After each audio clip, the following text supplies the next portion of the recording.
నియోజకవర్గాల పునర్విభజనపై కేంద్ర హోంమంత్రి అమిత్ షా కీలక వ్యాఖ్యలు చేశారు. డీలిమిటేషన్పై దక్షిణాది రాష్ట్రాల అభ్యంతరాలను పరిగణలోకి తీసుకుంటామని స్పష్టం చేశారు. దక్షిణాది రాష్ట్రాలకు ఎలాంటి అన్యాయం జరగదని హామీ ఇచ్చారు. డీలిమిటేషన్ కమిషన్ చట్టం కాలేదని గుర్తు చేశారు. తమిళనాడులో అసెంబ్లీ ఎన్నికలు జరగబోతున్నాయని, అందుకే కొందరు విమర్శలు చేస్తున్నారని అన్నారు.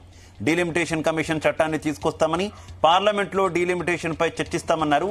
పూర్తిస్థాయి చర్చ తర్వాతే చట్టం తెస్తామని స్పష్టం చేశారు.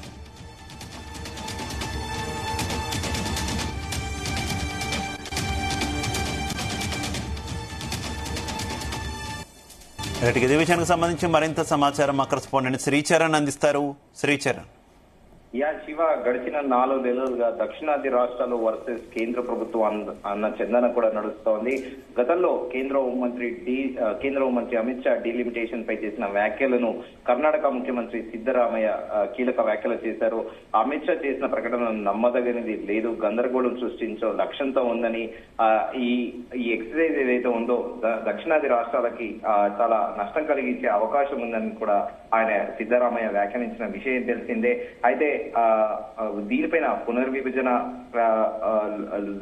నియోజకవర్గాల పునర్విభజనతో దక్షిణాదిన లోక్సభ సీట్లు తగ్గుతాయా అంటూ కూడా దానిపైన కూడా కేంద్ర హోంమంత్రి అమిత్ షా కూడా చాలా క్లారిటీ ఇచ్చారు.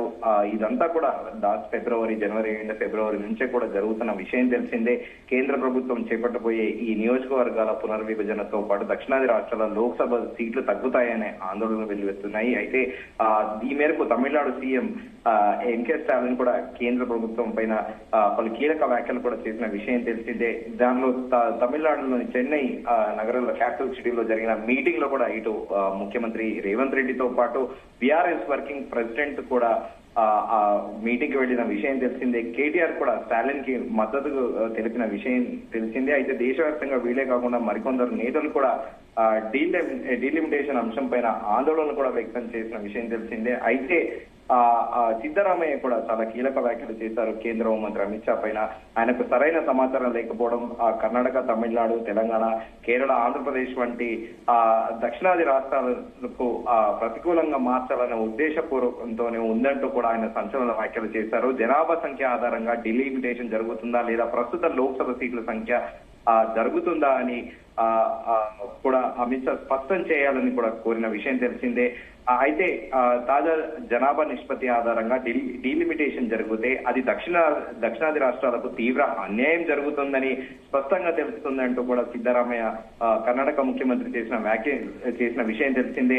ఇట్లాంటి ఎక్సర్సైజులు అంటే నివారించడానికి రాజ్యాంగ సవరణల తర్వాత 1971 జనాభా లెక్కలను ప్రాతిపాదికంగా ఉపయోగించి గతంలో కూడా డీలిమిటేషన్ ఎక్సర్సైజులు జరిగాయని కూడా కర్ణాటక ముఖ్యమంత్రి సిద్ధరామయ్య 4 నెలల కిందట కేంద్ర హోంమంత్రి అమిత్ షాని ఉద్దేశిస్తూ కూడా కీలక వ్యాఖ్యలు చేశారు. గత 50 ఏళ్లలో దక్షిణాది రాష్ట్రాలు తమ జనాభాను అంటే సమర్థవంతంగా నియంత్రించుకున్నాయని, అభివృద్ధిలో కూడా పురోగతి సాధించాయని ఉత్తరాది రాష్ట్రాలతో పోలిస్తే అంటూ కూడా ఆయన కీలక వ్యాఖ్యలు చేసిన విషయం తెలిసిందే. మరోవైపు ఉత్తరప్రదేశ్, బీహార్, మధ్యప్రదేశ్ వంటి ఉత్తరాది రాష్ట్రాల జనాభా పెరుగుదలను నియంత్రించడంలో రాష్ట్ర ప్రభుత్వాలు విఫలమయ్యాయని, అందుకే అవి అభివృద్ధిలో వెనుకబడిపోయాయంటూ కూడా కర్ణాటక ముఖ్యమంత్రి సిద్ధరామయ్య 4 నెలల కిందట కీలక వ్యాఖ్యలు చేశారు. అయితే ఫలితంగా జనాభా లెక్కల ఆధారంగా డీలిమిటేషన్ జరిగితే కర్ణాటకతో సహా దక్షిణాది రాష్ట్రాల్లో లోక్సభ సీట్లు తగ్గవచ్చు,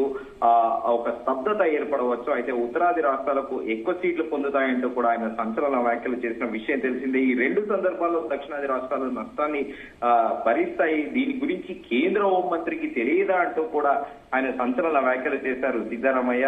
అయితే లోక్సభ సీట్లు దక్షిణాదికి తగ్గిపోతాయి, ఉత్తరాదికి పెరిగిపోతాయి అంటూ కూడా ఆయన వ్యాఖ్యానించారు. డీలిమిటేషన్ పైన నిర్వహించిన అధ్యయనాల ప్రకారము ఈ కసరత్తు కేవలం తాజా జనాభా లెక్కల ప్రకారం 2021 లేదా 31 జరిగితే కర్ణాటకలో లోక్సభ సీటు 28 నుండి 26కు తగ్గేది అవకాశం ఉందంటూ కూడా ఆయన సిద్ధరామయ్య వ్యాఖ్యానించారు. అదే విధంగా అవిభక్త ఆంధ్రప్రదేశ్ అంటే యునైటెడ్ ఆంధ్రప్రదేశ్ కి 42 నుంచి 34కి, కేరళలో 20 నుండి 12కి, తమిళనాడులో 39 నుంచి 31 తగ్గుతాయని, ఈ ఉత్తరప్రదేశ్ లోక్సభ సీట్ల సంఖ్య 81 నుండి 91కి, అలాగే బీహార్ లో 40 నుండి 50కి, మధ్యప్రదేశ్ లో 29 నుండి 30కి పెరుగుతుంది. ఇది అన్యాయం కాకపోతే ఏంటంటూ కూడా ఆయన వ్యాఖ్యలు చేశారు సిద్ధరామయ్య కేంద్ర హోంమంత్రి అమిత్ షా పైన.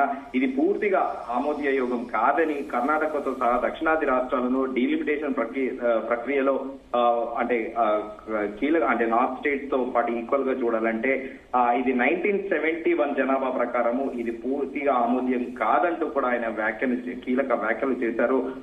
అయితే పునర్విభజన దీనిపైన కూడా అమిత్ షా కూడా చాలా క్లారిటీ ఇచ్చారు. గతంలోనే కేంద్రం చేపట్టబోయే ఈ నియోజకవర్గాల పునర్విభజన దక్షిణాది రాష్ట్రాలు తగ్గుతున్నాయనేది కూడా ఇది కేవలం ఒక అపోహ అంటూ కూడా ఆయన గతంలోనే తేల్చి చెప్పారు. కేంద్ర ప్రభుత్వానికి ఇప్పుడు ఒక సరికొత్త చిక్కు పడింది. ఇప్పటికే తాము అధిక పన్నులు కడుతున్నామని, కేంద్రం నుండి నిధులు మాత్రం తక్కువగా వస్తున్నాయని దక్షిణాది రాష్ట్రాలు గగ్గులు పెడుతున్నాయి. ఈ క్రమంలోనే నియోజకవర్గాల పునర్విభజన మరో తలనొప్పిగా మారింది. జనాభా ప్రాతిపదికంగా నియోజకవర్గాల పునర్విభజన చేయడం వల్ల గతంలో కేంద్ర ప్రభుత్వం సూచించిన విధంగా జనాభా నియంత్రణ కఠినంగా అమలు చేసిన దక్షిణాది రాష్ట్రాలకు అన్యాయం జరుగుతుందనేది ఇది కేవలం అపోహ అంటూ కూడా ఆయన చాలా కీలకంగా వ్యాఖ్యలు చేశారు. కేంద్ర ప్రభుత్వం పైన కావాలని గళమెత్తుతున్నారు. అయితే ఆయన తమిళనాడు పర్యటన సందర్భంగా కూడా ఈ కీలక వ్యాఖ్యలు చేశారు. కేంద్రం చేపట్టబోయే నియోజకవర్గాల పునర్విభజన వల్ల దక్షిణాది రాష్ట్రాల్లో ఒక్క లోక్సభ సీటు కూడా తగ్గదని కూడా ఆయన గతంలో స్పష్టం చేశారు. తాజాగా ఈ రోజు కూడా కేంద్ర హోంమంత్రి అమిత్ షా కీలక వ్యాఖ్యలు చేశారు. నియోజకవర్గాల పునర్విభజనలో దక్షిణాది రాష్ట్రాల ఆందోళనలను పరిగణలోకి తీసుకుంటాము. ఆయు రాష్ట్రాల అభ్యంతరాలు, సమస్యలను కూడా పరిష్కరిస్తాము. దక్షిణాది రాష్ట్రాలకు ఎలాంటి అన్యాయం జరగదు. డీలిమిటేషన్ కమిషన్ చట్టం కాలేదు ఇంకా అంటూ కూడా ఆయన తేల్చి చెప్పారు. తమిళనాడులో అసెంబ్లీ ఎన్నికలు జరగబోతున్నాయి, అందుకే కొందరు విమర్శలు చేస్తున్నారంటూ కూడా కేంద్ర హోంమంత్రి అమిత్ షా కీలక వ్యాఖ్యలు చేశారు. డీలిమిటేషన్ కమిషన్ చట్టాన్ని తీసుకొస్తాము, పార్లమెంట్ లో డీలిమిటేషన్ పై చర్చిస్తాము, పూర్తి స్థాయి చర్చ తర్వాతే చట్టం చేస్తాము, పునర్విభజన కమిషన్ ను ఏర్పాటు చేస్తామంటూ కూడా కేంద్ర హోంమంత్రి అమిత్ షా చాలా క్లియర్ గా తేల్చి చెప్పారు. శివ, అయితే ఈ మొత్తం వ్యవహారంలో అమిత్ షా కావచ్చు, కేంద్ర ప్రభుత్వం నుంచి వివరణ వస్తున్నప్పటికీ కూడా దక్షిణాది రాష్ట్రాల నేతలు అయితే శాంతించడం లేదు కదా. ఏంటిది, పూర్తిగా రాజకీయ కోణమే అనుకోవాలా, లేదంటే నిజంగానే ఇందులో ఎన్డీఏ ఏమైనా కొంత దక్షిణాది రాష్ట్రాలకు అన్యాయం జరుగుతుంది అనుకోవాలి? ఈ వ్యవహారంలో ఏం జరుగుతుంది అనుకోవాలి శ్రీచరణ్ అసలు?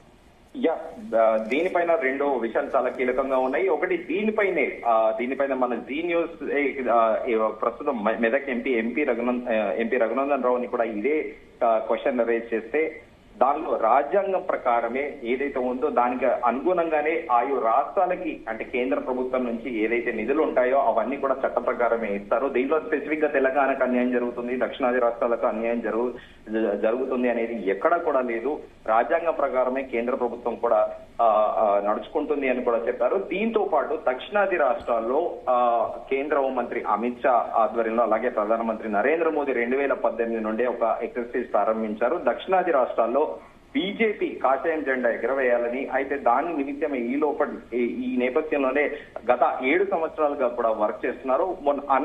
ఎప్పుడైతే అన్నమలై మాజీ ఐపీఎస్ అధికారి తమిళనాడు అధ్యక్ష పగ్గాలు చేపట్టాక తమిళనాడులో బీజేపీ పార్టీకి కాస్త ప్రజల్లో కూడా చాలా బీజేపీ పార్టీకి ఇంపార్టెన్స్ అనేది కూడా తీసుకొచ్చారు. ప్రజల్లో కూడా విస్తృతంగా ప్రచారం కూడా చేశారు. అన్నామలై ఒక సాధారణ కుటుంబం నుంచి వచ్చి ఒక లోకల్ ఫోక్ లాంగ్వేజ్ అంటే తమిళ రూరల్ ఫోక్ లాంగ్వేజ్ ని వాళ్ళ జనాలకు అర్థమయ్యే విధంగా కూడా పార్టీని విస్తృత స్థాయిలో తీసుకెళ్లి బీజేపీకి ఒక రకంగా చెప్పాలంటే పార్లమెంట్ ఎన్నికల్లో ఎలాంటి ఒక్క సీటు కూడా గెలవకపోయినా బీజేపీ కూడా భవిష్యత్తులో ప్రభావం చూపగలుగుతుందనేది కూడా అన్నామలై తన అధ్యక్ష పదవి కాలంలో చాలా క్లియర్ గా కూడా చూపెట్టారు. పార్టీని విస్తరించాలని కూడా చెప్పొచ్చు. At the same time Andhra Pradesh Telangana విషయానికి వస్తే తెలంగాణలో కూడా మనం చాలా మార్లు కూడా చర్చించుకున్నాము. గ్రాడ్యువల్ గా 2019 నుంచి కూడా ఓట్ బ్యాంక్ పెరుగుతూ వస్తోంది.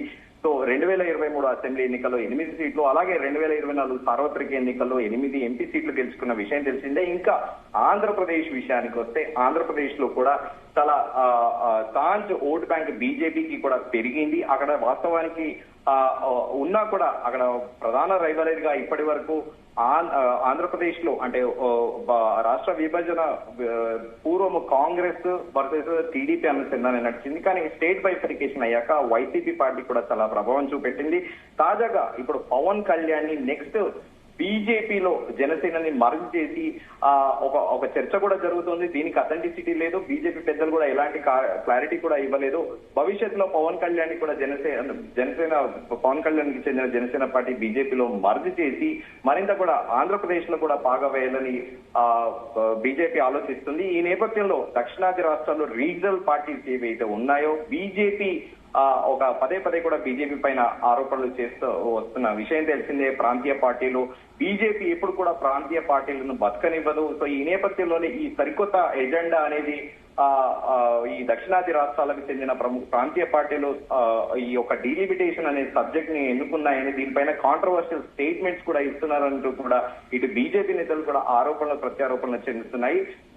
ప్రత్యారోపణలు చేసుకుంటున్నారు. కానీ వాస్తవికంగా కూడా చూసుకుంటే మిషన్ దక్షిణ్ పేరిట బీజేపీ మాత్రం చాలా పర్టికులర్ గా ఉందని అయితే కూడా చెప్పుకోవచ్చు. Shiva, right, okay, thank you Sricharan.